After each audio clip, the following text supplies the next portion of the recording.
Brasil não existiu, o Brasil é uma invenção. E a invenção do Brasil, ela nasce exatamente da invasão, inicialmente feita pelos portugueses, depois continuada pelos holandeses e depois continuada pelos franceses, num moto sem parar, onde as invasões nunca tiveram fim. Nós estamos sendo invadidos agora.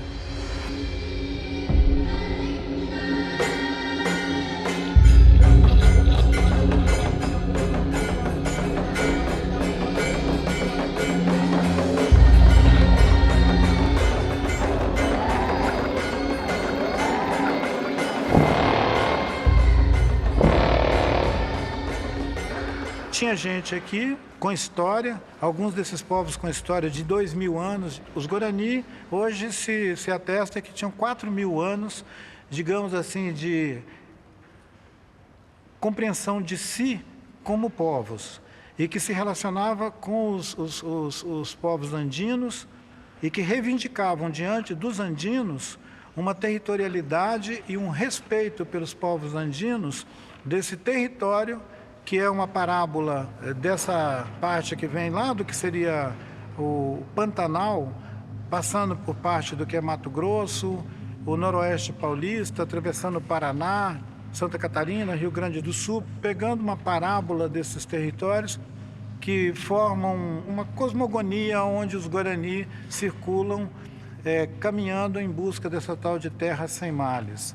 Uma cosmovisão Guarani que busca um lugar que é um espelho da terra, mas que não tem todos os defeitos daqui da terra. Um lugar melhor do que a terra, que é a terra sem mares.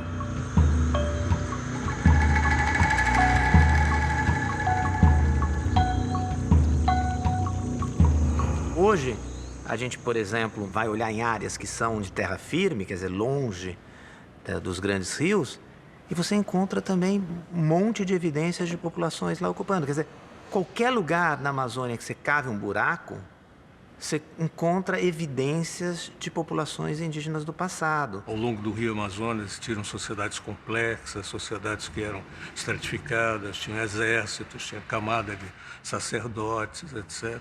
Mas o que se pode dizer é que essa população não era de nenhuma maneira homogênea.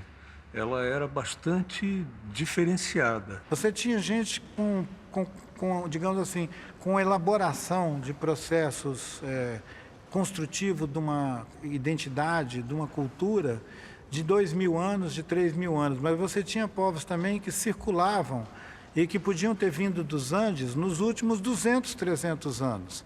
Eles iam fazer uma adaptação ecológica à paisagem, a nova paisagem que eles iam encontrar, que era do Cerrado, da Mata Atlântica. Essa formação que a Mata Atlântica apresentou quando os europeus chegaram aqui, que os viajantes, os naturalistas piraram com essa Mata Atlântica, essa Mata Atlântica era o produto, o resultado de alguns milhares de anos de interação com seres humanos que fizeram esse jardim.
Era um sistema em rede, era um sistema bastante movimentado, né?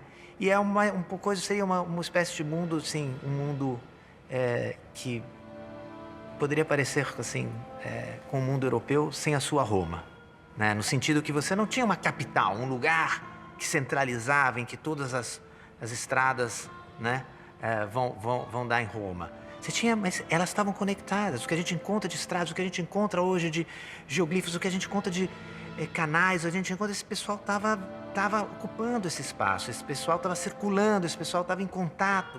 Eles se relacionavam com os Quechua, com os Aymara, com os povos andinos, com o Império do Taiwan Tsuyu, que tinha em toda essa espinha que é os Andes. Quando os brancos chegaram, eles foram admitidos como mais um na diferença. E se os brancos tivessem educação, eles podiam ter continuado vivendo aqui no meio daqueles povos e produzido outro tipo de experiência. Mas eles chegaram aqui com a má intenção de assaltar essa terra e escravizar o povo que vivia aqui. E foi o que deu errado. Então eu digo isso, qualquer uma pessoa que estiver me ouvindo falar, e se você se sente parte dessa continuidade colonialista que chegou aqui, você é um ladrão. O seu avô foi, seu bisavô foi.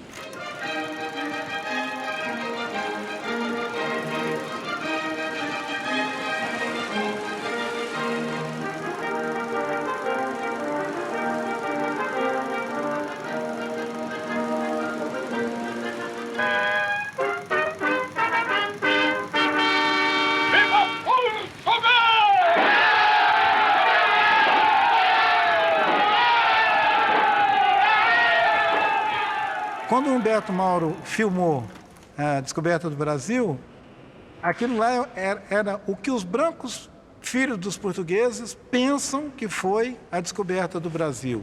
O mito de origem do Brasil é aquela descoberta, né, com as caravelas, aquela missa em Monte Pascoal. É um mito de origem, gente. Nós somos adultos, a gente não precisa ficar embalado com essa história. A gente pode buscar entender a nossa história com as diferentes, digamos, matizes que ela tem e ser capaz de entender que não teve um evento fundador do Brasil. Quando os europeus chegaram aqui, eles podiam ter todos morrido de inanição, escorbuto ou qualquer uma outra pereba nesse litoral, se essa gente não tivesse acolhido eles, ensinado eles a andar aqui e dado comida para eles, porque os caras não sabiam nem pegar um caju. Eles não sabiam, aliás, que caju era uma comida. E eles chegaram aqui famélicos, doentes, e o Darcy Ribeiro diz que eles fediam. Quer dizer, baixou uma turma na nossa praia que estava simplesmente podre. A gente podia ter matado eles afogado. Durante muito mais do que 100 anos, o que os índios fizeram foi socorrer brancos flagelados chegando na nossa praia. Querer configurar isso como uma conquista nos termos de uma guerra de conquista do que aconteceu no México, no Peru e em algumas outras regiões, seria ignorar a extensão dessa costa atlântica. Para ocupar, para chegar ao mesmo tempo em todas essas bacias que desembocam no Atlântico, você não tinha que ter uma canoa com 37 portugueses. Você tinha que ter 300 canoas com pelo menos uns 3.000 e tantos portugueses para chegar na nossa praia. Você tinha que fazer um desembarque aqui. Não teve um desembarque.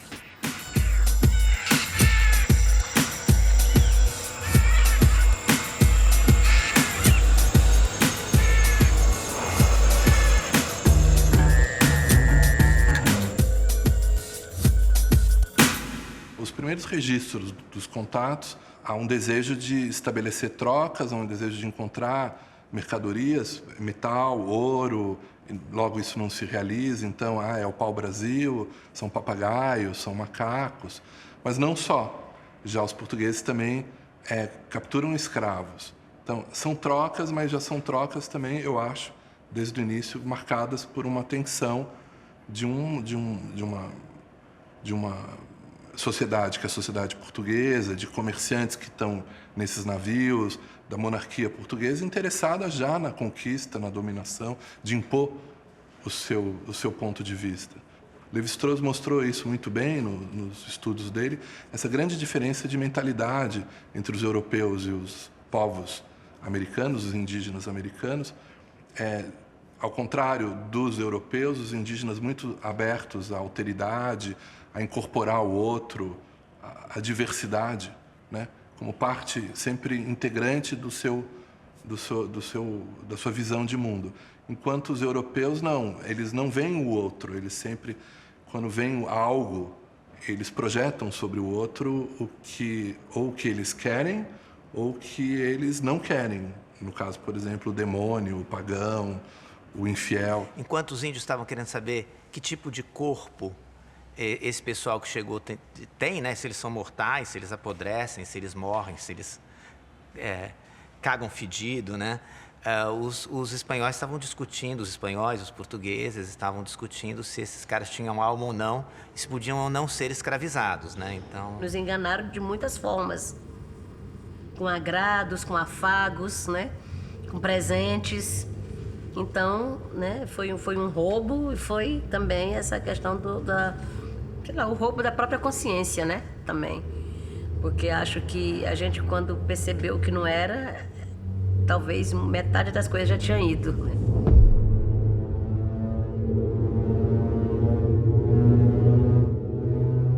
Portugal resolve ocupar o território. É claro que ainda de maneira muito tênue, mas compartilhando com particulares, estabelece a doação de vastos territórios no Brasil, ao longo do litoral, e promove, então, portanto, a ocupação desse território. A ocupação significa a fixação de portugueses, a fixação de colonizadores, tendo em vista a implantação de um sistema produtivo.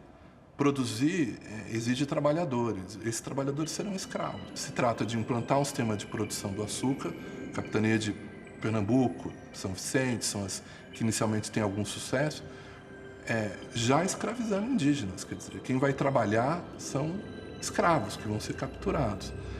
Isso se dá também na manipulação das guerras indígenas, entre os indígenas. Os portugueses logo percebem que a organização social tupinambá pressupõe a guerra. São sociedades guerreiras, são tribos que lutam entre si. Mas há uma dimensão ritual, há uma dimensão construtiva, digamos assim, nessas guerras. Os portugueses manipulam isso para utilizar alguns indígenas contra outros, algumas tribos contra outros, com o objetivo de conquistar escravos, conquistar esses trabalhadores.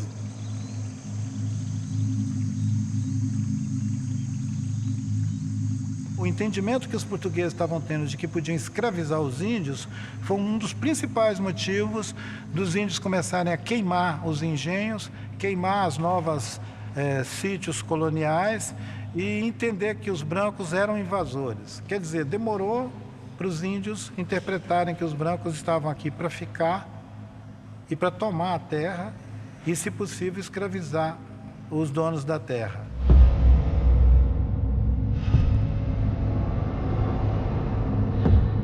Os indígenas vão reagir. Eles vão reagir, temos aí um início de um conflito que é essencial da colonização. A história da colonização é a história da conquista contínua, da guerra contínua, para ocupar o território e dominar os povos. E isso tem um início lá nos anos de 1530 e vai percorrer toda a nossa história.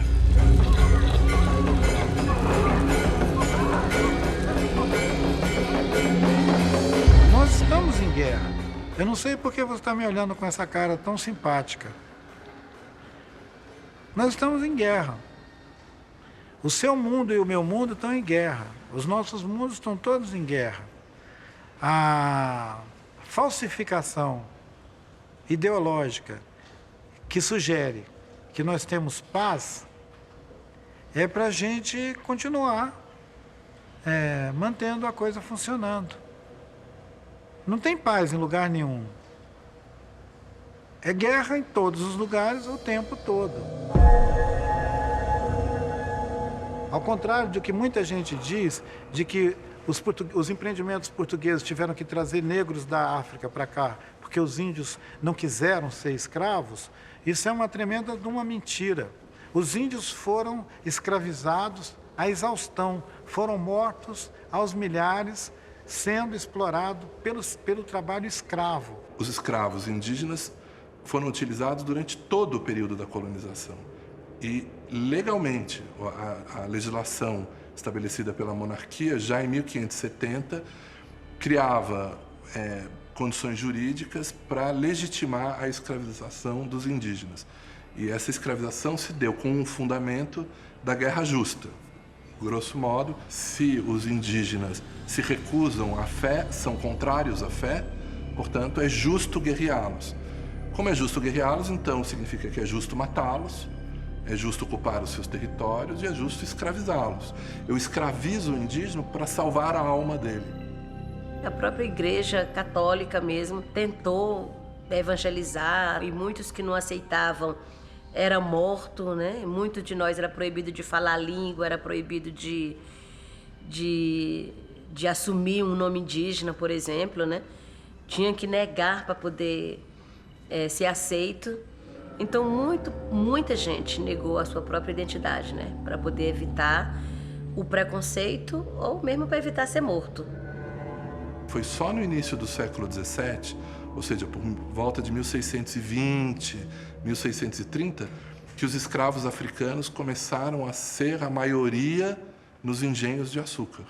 Até então, a maioria dos trabalhadores escravos eram indígenas.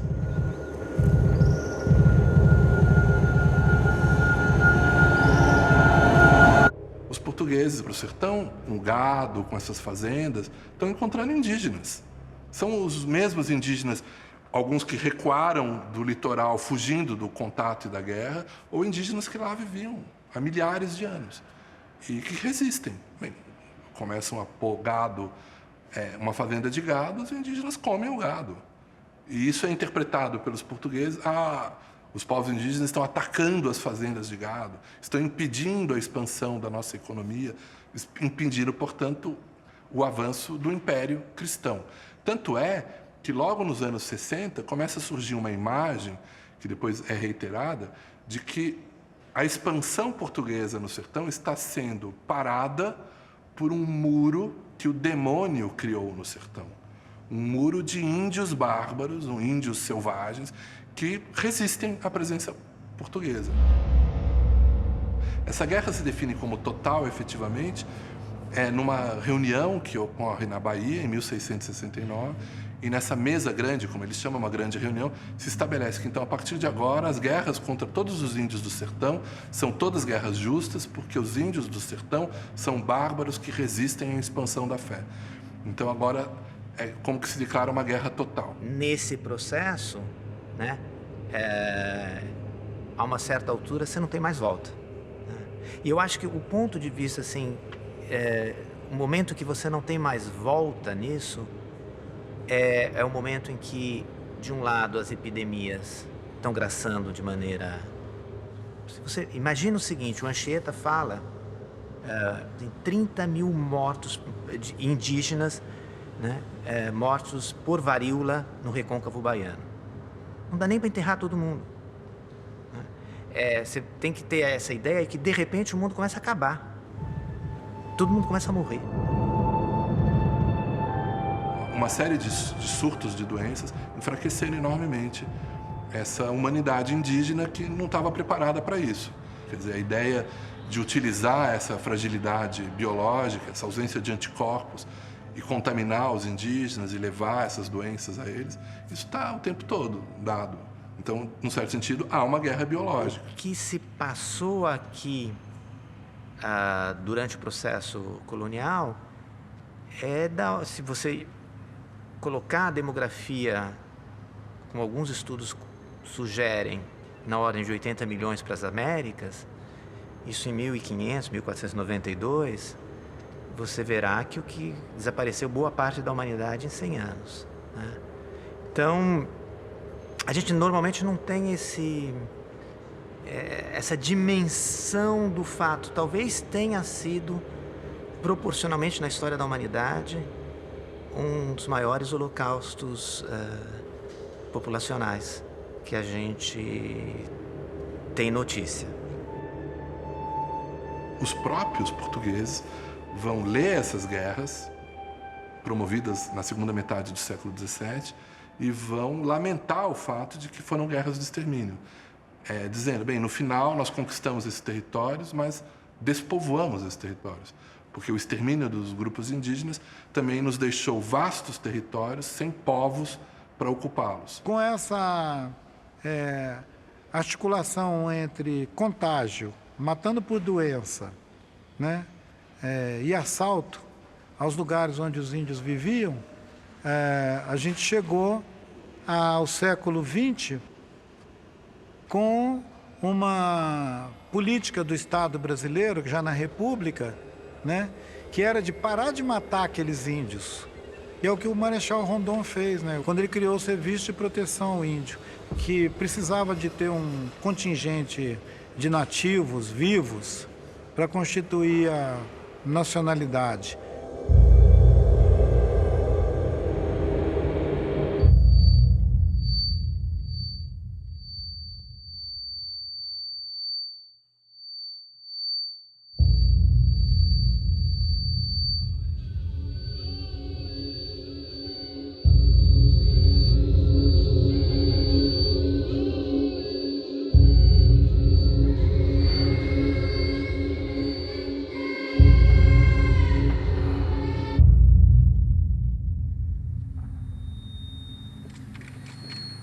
Os senhores não poderão ficar omissos, os senhores não terão como ficar alheios a mais essa agressão, movida pelo poder econômico, pela ganância.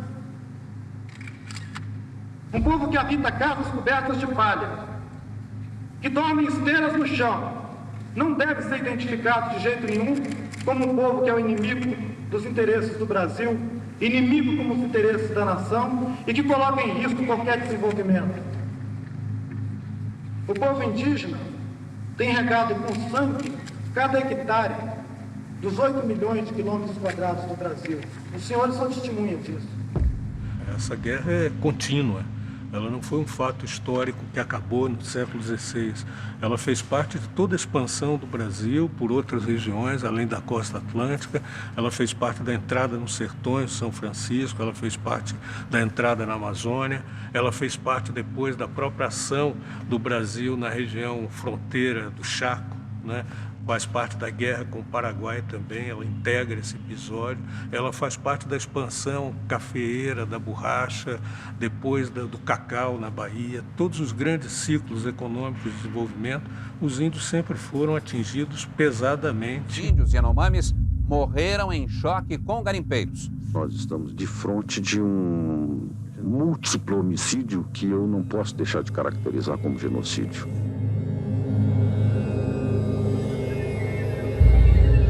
Os índios alegam que essas são suas terras originárias, onde viveram seus antepassados e de onde eles teriam sido expulsos. Já os produtores rurais dizem que eles são os verdadeiros donos.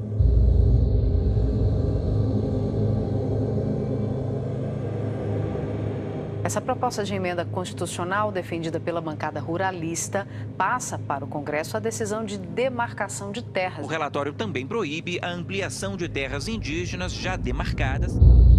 Quando o índio invade, há uma reação do produtor a esse impasse, à morte, mas a morte de um lado e morte do outro. Guerra que a gente vive, né, para ter os direitos garantidos, né, é a guerra que a gente enfrenta para manter a nossa cultura, né, é a guerra que a gente enfrenta contra os madeireiros, né? Então, a gente diz guerreiro porque é uma palavra que vem de guerra mesmo, e a gente vive numa guerra constante, né? Todo dia, é um dia após o outro, né, sem saber quem é que vai mais ser vivo, quem é que vai mais ser morto. A guerra é um estado permanente, né, da relação entre os povos originários daqui, que foram chamados de os índios, sem nenhuma trégua até hoje, até agora, segunda-feira de manhã, quando nós estamos aqui conversando. Indígenas atearam fogo num caminhão e numa colheitadeira que custam mais de R$500 mil. Indígenas tomaram 3 armas dos militares e atearam fogo na viatura e ainda agrediram os policiais. Esse impasse sobre quem realmente tem direito sobre a terra já dura décadas aqui no Mato Grosso do Sul. Ruralistas também avançam para um outro objetivo, que é o de invadir e explorar as terras que estão na posse e sendo preservadas pelos povos. Nós, Guarani Kaiowá, nós não temos mais esperança que o governo brasileiro vai resolver para nós. Desde 2012, mais de 1.000 índios foram vítimas de violência no Mato Grosso do Sul, sendo 95 assassinatos e 13 casos de violência sexual. Os garimpeiros fizeram uma emboscada para recuperar uma espingarda que os índios haviam roubado. 2 garimpeiros e 5 Yanomamis morreram. Os líderes dizem que o problema não aparece nos jornais locais. E enquanto o poder público não toma uma decisão, abre-se espaço para a violência.